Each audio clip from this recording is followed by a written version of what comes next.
Shalom, perkenalkan nama saya Maharani Kristina Manik. Saya dari Prodipak, grup C, NIM 210101111. Di sini saya akan memaparkan tentang kristologi, di mana ini menurut pemahaman saya sendiri. Jadi mohon maklumi. Dan di sini saya akan memulai kristologi. Kristologi ini membicarakan tentang kedatangan Kristus dalam agama Kristen, dan di mana Kristus dulu sejak dulu saat umur 12 tahun kedatangannya sudah dipertanyakan oleh masyarakat yang ada di sekitar.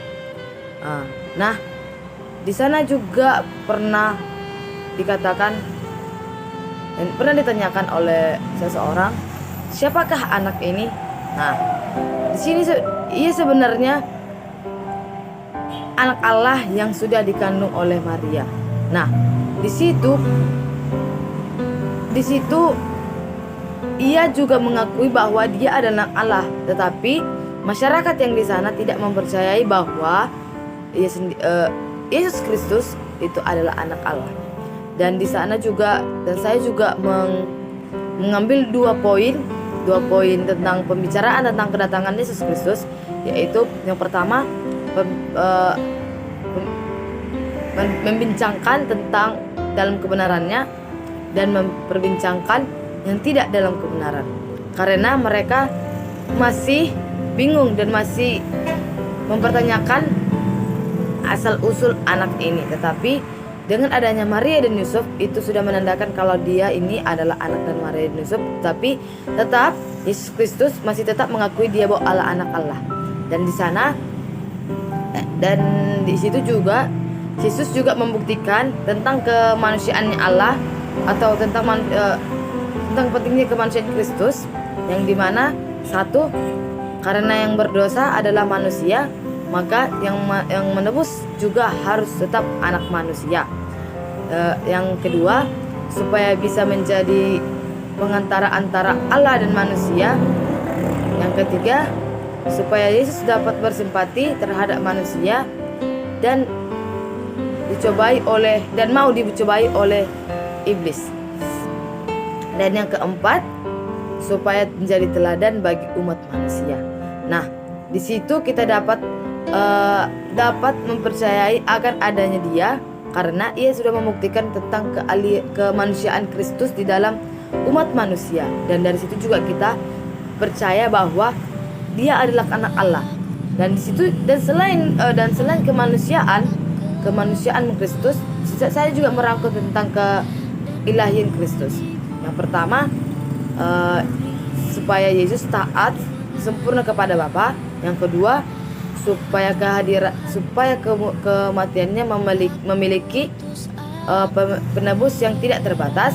Yang ketiga, supaya Allah tetap adil kepada umat manusia ketika ia menghukum Yesus menggantikan manusia yang telah jatuh ke dalam dosa. Nah, di situ juga kita dapat mempelajarinya tentang keilahiannya. Dan di sini juga saya juga akan membincangkan di mana titik permasalahan kristologi. Nah, dari sejak dulu sampai sekarang, pribadi Kristus ini memang menimbulkan berbagai macam masalah, yaitu atau kontroversi yang menimbulkan tipu daya tarik banyak manusia. Nah, disitulah dia titik permasalahannya. Karena dari dulu sampai sekarang itu masih dipertanyakan akan adanya Kristus. Yang Tapi karena ia sudah membuktikan bahwa dia adalah anak Allah dengan mati di kayu salib, maka semua yang dipertanyakan itu hilang seketika. Dan saya juga mengambil ada poin tentang keallahan Yesus. Dan di situ ia membuktikan bahwa ia benar-benar Allah adalah Yesus Kristus, anak Allah. Nah, di sini akan menjelaskan poinnya.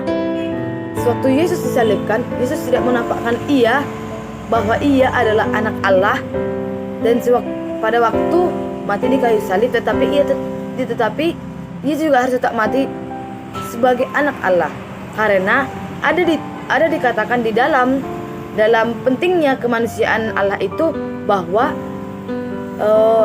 karena yang menebus dosa umat manusia itu adalah masih tetap anak manusia, bukan sebagai anak Allah. Dan di sini kita dapat mengetahui bahwa poin yang tentang kealahan manusia ini, Allah Yesus sangat bersatu padu dengan kemanusiaan Allah. Nah, selain tentang poin kealahan Yesus, di sini juga tertera bahwa sifat-sifat ilahi. Nah, sifat ilahi Allah itu ada 4, yaitu Maha Kuasa, Maha Ada, Maha Adil, dan Maha Kuasa, Maha Ada, Maha Kekal, dan tidak berubah. Nah, di situ juga kita dapat percaya akan adanya Yesus. Nah, di sini dan saya juga masih ingat yang dipaparkan oleh Pak Baginda kemarin tentang kristologi, bahwa Yesus ini memang memiliki tubuh manusia, memiliki jiwa roh, dan di satu sisi dia adalah anak Allah. Nah, di situ saya juga ingat bahwa Bapak menjelaskan tentang ini, dan saya juga merangkumnya di dalam kata saya. Nah, di situ juga Yesus berdoa mewakili seluruh umat manusia kepada Allah, karena melalui dialah kita meminta, dan dia juga meminta kepada Allahnya. Dan di situ juga bahwa pengorbanan Yesus Kristus untuk mati di kayu salib juga sudah ia ketahui sejak dahulu. Tetapi yakinilah bahwa sebagai anak Allah, jikalau ia tidak mengakui bahwa Yesus Kristus sebagai anak Allah, maka pengorbanannya di kayu salib akan sia-sia, karena ia menebus umat manusia yang jatuh ke dalam dosa, dan ia mengorbankan dirinya sebagai anak manusia yang untuk menebus dosa umat manusia. Jadi kita harus mempercayai akan kehadirannya di dunia ini, karena supaya pengorbanan yang ia lakukan tidak sia-sia. Nah, dan di situ juga dikatakan bahwa sebelum Yesus dibawa kepada disalibkan, pada saat itu ia sudah mengetahui tentang akan adanya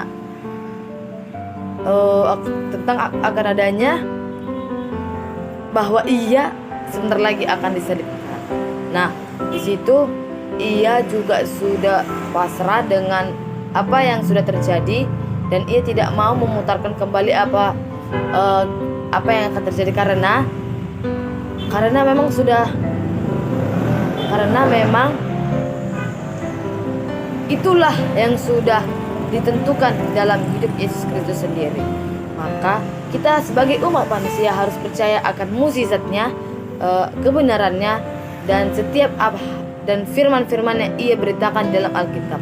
Nah, saya juga merangkum tentang kesimpulan tentang kehadiran Allah ini, kesimpulan tentang kehadiran Kristus ke dunia ini untuk memperkuat iman dan kepercayaan kita kepada Yesus Kristus, dan menimbulkan kasih setia kita kepada Yesus, karena yang ia sudah mau berkorban besar bagi umat manusia. Yaitu kesimpulannya, kedatangan dan kehadiran Yesus Kristus bagi umat manusia atau bagi umat Kristen yang diyakini sebagai pemelihara dan penyelamat dunia terkait dengan setiap persoalan hidup. Nah, dari pemahaman yang saya paparkan tadi, bahwa Yesus Kristus yang sama seperti dulu, yang sebagai anak Allah hidup hidup dan mati ia korbankan demi umat manusia. Dan setiap orang-orang yang beriman dan semakin relevan memiliki makna kehidupannya sendiri, dan bagi umat manusia yang percaya akan adanya Yesus Kristus yang sama, maka ia akan mengetahui seberapa besar pengorbanannya dan seberapa besar cinta kasihnya kepada kita, dan disitulah ia mau untuk mengorbankan dirinya. Nah, di sini saya akan melanjutkan presentasi saya, pemaparan saya. Tadi saya sudah menjelaskan tentang kristologi, dan di sini saya akan memaparkan tentang manusia, yaitu antropologi.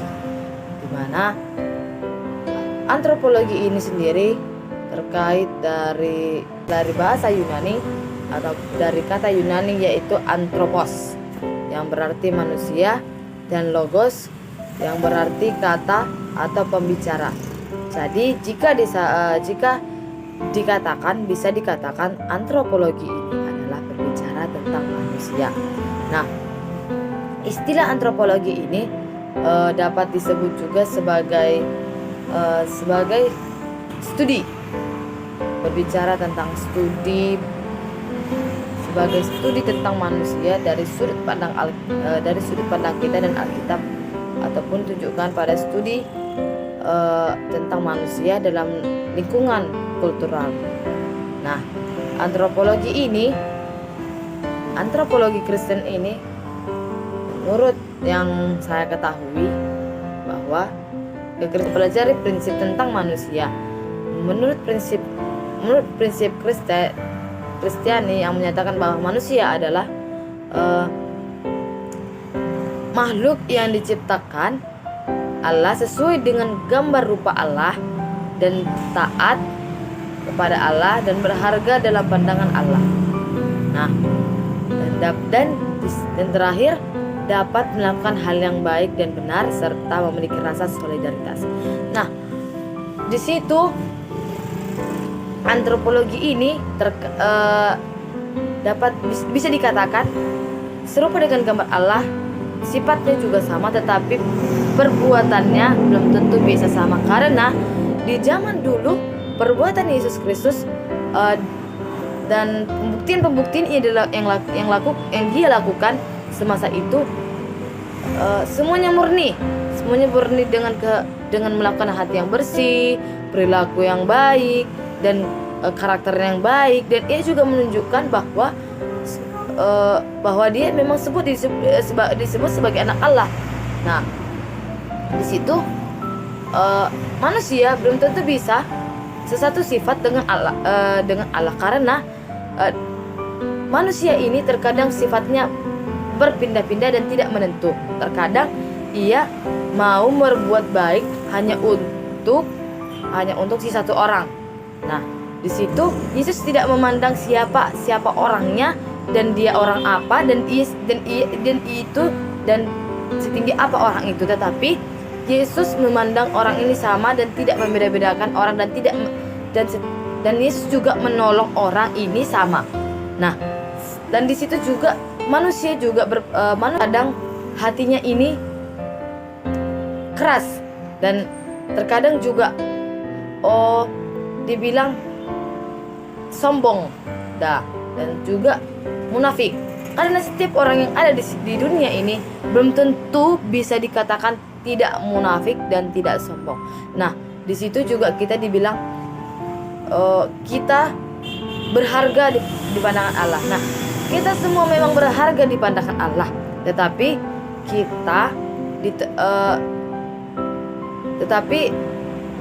berharganya ini berbeda-beda, karena tidak sama orang yang melakukan kebaikan dengan tulus dengan melakukan kebaikan dengan hanya ada maunya. Dan di situ memang kita sama dipandang, tapi di dalam persekutuan, jikalau ada orang yang membantu dengan hati yang tulus, itu akan dianggap sebagai manusia yang berhati mulia dan dapat bisa dikatakan serupa dengan gambar Allah. Tetapi orang yang membantu hanya cuma ada maunya aja, itu bisa dikatakan hanya akan memiliki akhlak yang kurang baik, karena kita memang dibilang sebagai rupa dan Allah, tetapi belum tentu sifat kita, kelakuan kita, dan akhlak kita bisa mengikuti Yesus Kristus sendiri. Nah, di situ juga, dan saya juga merangkum tentang pandangan-pandangan mengenai manusia, dan dari satu sisi saya merangkum tiga pandangan manusia. Nah, yang pertama ateistik, teori ateistik. Dan di teori ateistik ini juga terbagi ada 3 poin dan beberapa macam solusinya. Yang pertama teori ateis dan teis. Yang kedua teori evolusi teistik. Yang teistik itu. Yang ketiga teori evolusionisme dengan kreasionisme. Nah, dan yang kedua mengenai pandangan manusia ini yaitu pandangan teistik.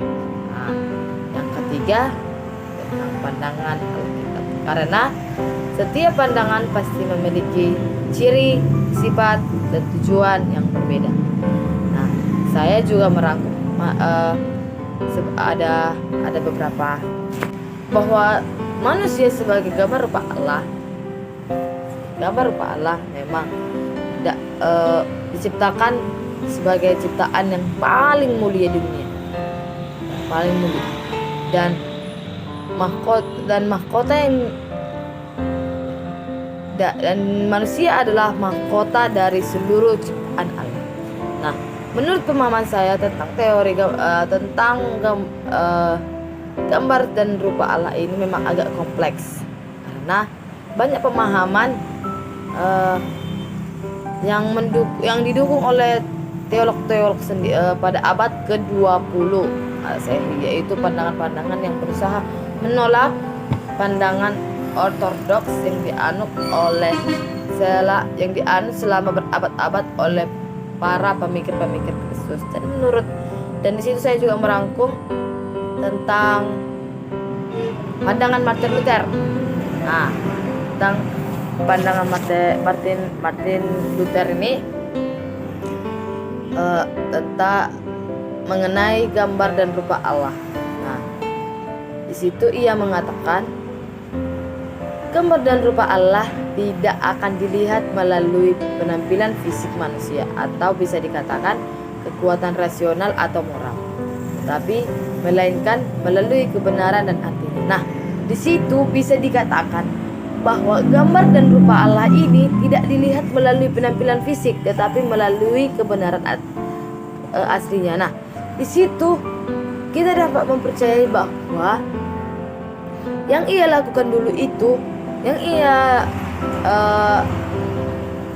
tampakkan dulu, memang adalah suatu mukjizat yang besar bagi kita. Jadi kita harus mempercayai akan adanya Yesus Kristus. Nah, dan di situ juga, dan sebagai manusia harus ada tanggung jawabnya karena menyandang gambar dan rupa Allah. Nah, tanggung jawabnya yang pertama, wakil Allah diciptakan. Yang kedua, wakil Allah untuk menyatakan kemuliaan Allah di dalam dunia dan dunia ciptaan Allah. Yang ketiga, wakil Allah dalam menjalankan pemerintahan Allah di dalam penciptaannya. Yang keempat, bersekutu dengan Allah. Nah, itulah yang empat inilah tujuan atau bisa dikatakan tanggung jawab manusia yang bisa dikatakan sebagai penyandang gambar rupa Allah. Nah, selain ditanggung jawab, manusia juga pernah jatuh ke dalam dosa yang dilakukan oleh Adam dan Hawa pada masa manusia yang pertama. Nah, dampaknya dosa tidak mengakibatkan manusia kehilangan gambar rupa Allah, tetapi namun mempengaruhi semua aspek gambar rupa Allah. Jadi setiap kita melakukan kesalahan, seharusnya kita terlebih dahulu memikirkan matang-matang apa yang akan kita lakukan dan apa yang akan kita tunjukkan pada yang akan kita lakukan dan akan kita tindakan.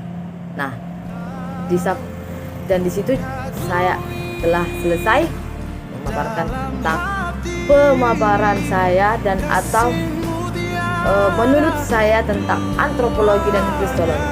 Jikalau saya ada perkataan yang salah atau dalam pemaparan saya yang tidak masuk akal, mohon dimaafkan karena kita sama-sama belajar dan saya sudah berusaha sekuat mungkin untuk mempelajari dan untuk memahami tentang kristologi dan antropologi tersebut. Sekian dari pemaparan saya. Terima kasih. Shalom.